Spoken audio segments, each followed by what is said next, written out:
Good morning, everyone. This is Royce coming back at you with yet another Let's Try.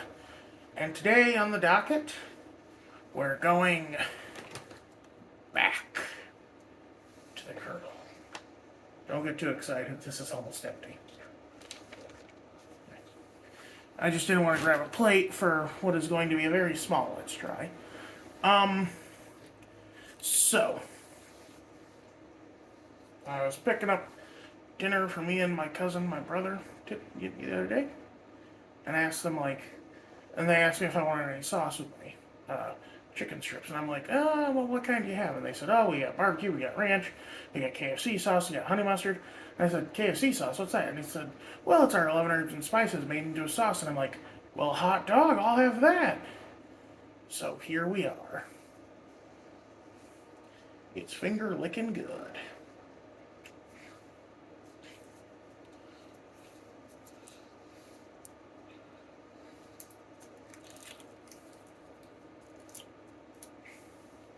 Let's lick the top to see how it tastes.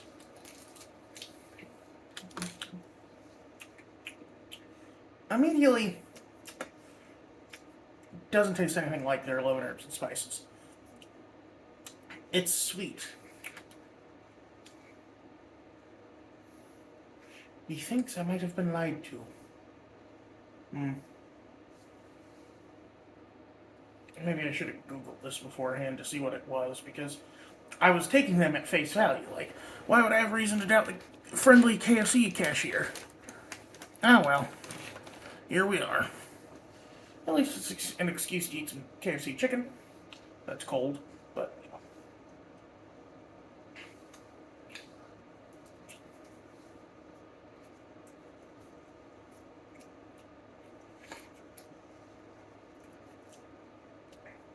It does pair well with the chicken, though. I will say that.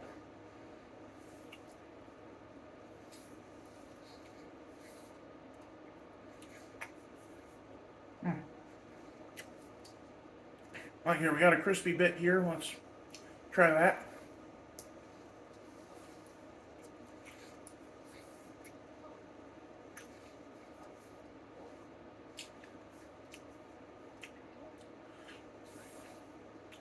I honestly, because the main things you taste in KFC chicken are chicken, salt, and grease. You know, it's like that Futurama joke. You don't taste the herbs and spices, so this having, even if this does have the herbs and spices in it, you're not really going to taste it that much.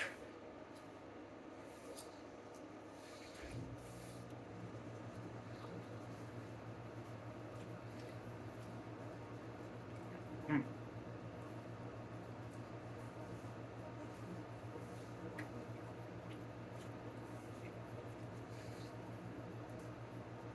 You know what it reminds me of? The fry sauce from Red Robin's, because Red Robin's has this barbecue mayo sauce that they serve with their fries, and it's really good. Yeah, it's just sweet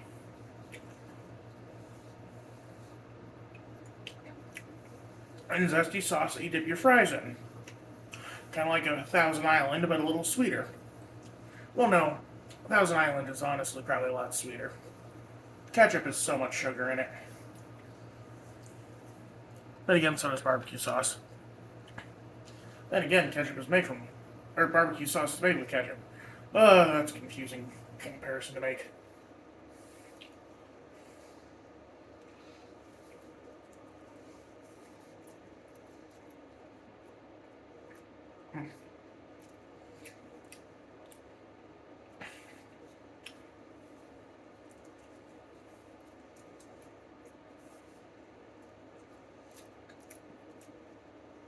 I will say this is the first time tasting this sauce for you guys, so um, when I had my chicken strips, when I had my, because 12 chicken strips divided,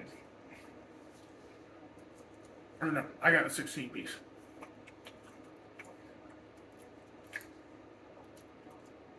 16 piece divided 3 ways. That's 5 a piece. I got 6. When I had my first 3 pieces, I had them with mashed potatoes and gravy and corn, and that's how I ate them. I dip them in the gravy. And honestly, I do think that is the superior way to eat your KFC, is dipping it in gravy. Now, have a really good gravy, you'd be a fool not to use it.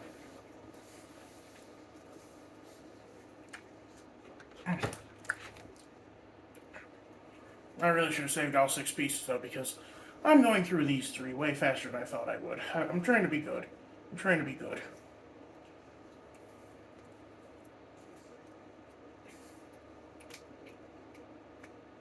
This one is the most chicken strip-like one so far. The rest have had very normal KFC batter, but this one looks a little more unique. And then it looks more like your average chicken strip.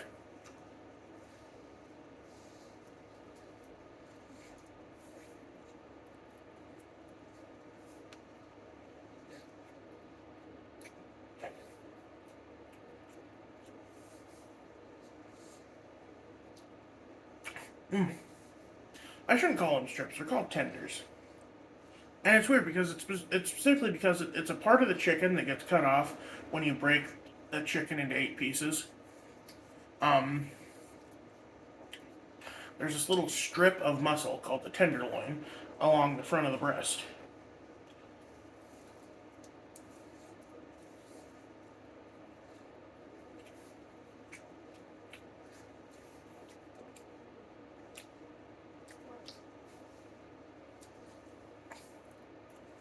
And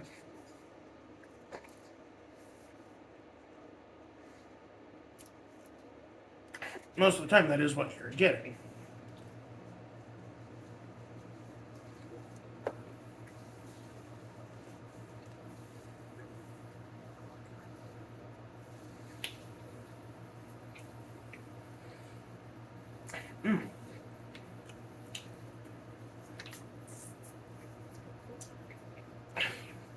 I bring some biscuits to try as well, but I mean, those things are basically masonry at this point.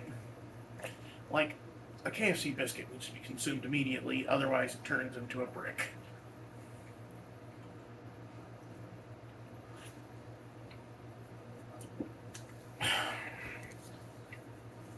This stuff, though, it's okay, I guess. Honestly, if you're gonna eat it with your fries. It's basically Thousand Island sauce. I can't in good conscience recommend it as a, as a, um,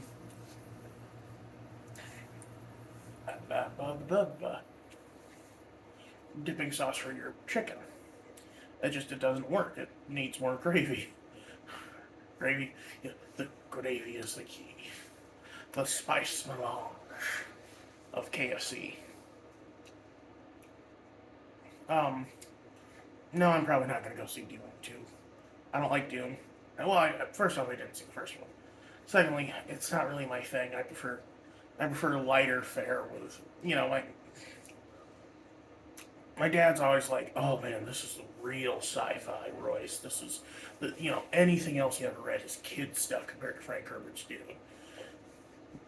And it's like, dude, I don't even like when Star Wars got too heady.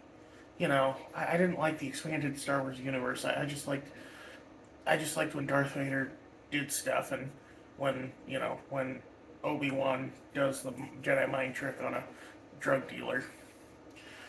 I don't need I don't need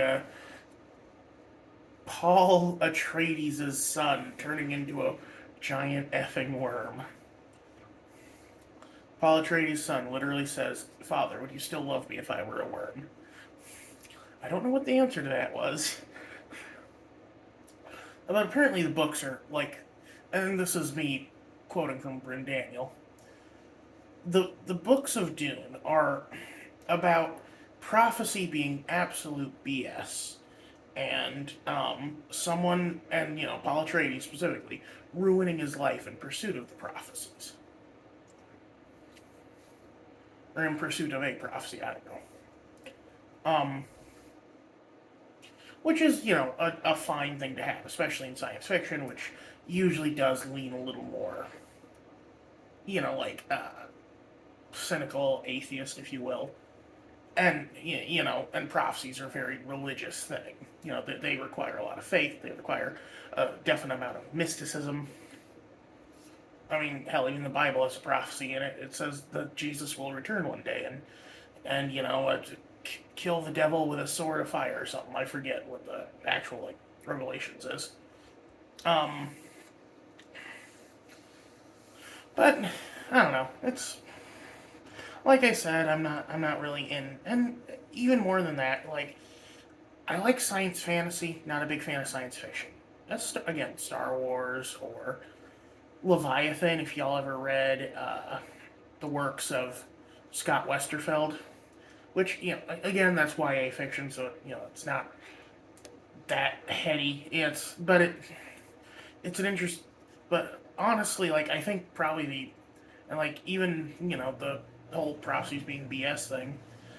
I think the person who did it best, in my opinion, will always be Suzanne Collins, not the senator or whoever that lady is, the writer who wrote Hunger Games. She originally wrote a book called Gregor the Overlander, which starts with this cutesy little YA, sword and sorcery thing about a New York boy who falls into an underground civilization with his little sister and has to fight rats to save his dad. And then it turns into this sobering meditation on the fallacy of war and all this and stuff that quite frankly I don't think you might want to have in a children's and even YA book. To put it in context, the penultimate book in that series has a genocide in it, literal genocide, and I'm like, oh, this is pretty bad. Ugh.